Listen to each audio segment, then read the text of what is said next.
I saw it, I could see only 30 minutes of it, ताकि next generation जो लिखते हैं उस वक्त ही सोच लेते हैं कि ये नहीं लिखना है। বাংলা সিনেমায় এবার বিপ্লব ঘটতে যাচ্ছে তাণ্ডব সিনেমায়। যুক্ত হতে পারে সাউথ ইন্ডিয়ার অন্যতম জনপ্রিয় অভিনেতা প্রকাশ রাজ।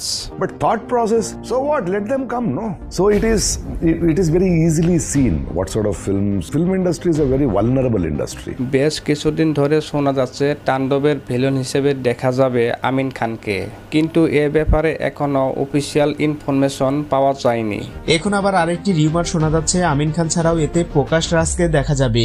খুব শীঘ্রই বাংলাদেশের শুটিং শেষ করে তাণ্ডব টিম উড়াল দিবে ভারতে, সেখানেই শুটিং এ অংশগ্রহণ করবেন তিনি। এই বিষয়টি এখনো জানানো হয়নি। এটা স্পেশালি টুইস হিসেবে রাখা হয়েছে, আর ছবিটির গানের দৃশ্য ধারণ করা হবে থাইল্যান্ডে।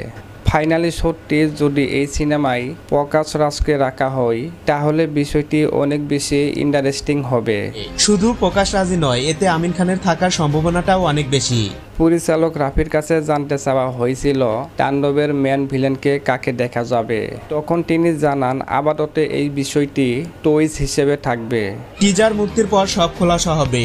তো গ্যাস তাণ্ডব নিয়ে আপনারা কতটুকু এক্সাইটেড এখনই ভিডিও নিচে কমেন্ট করে জানিয়ে দিন। আর আমার চ্যানেলে নতুন দর্শক হয়ে থাকলে এখনই চ্যানেলটি সাবস্ক্রাইব করে রাখুন পরবর্তী এইরকম আরও নতুন ভিডিও আপডেট পাওয়ার জন্য।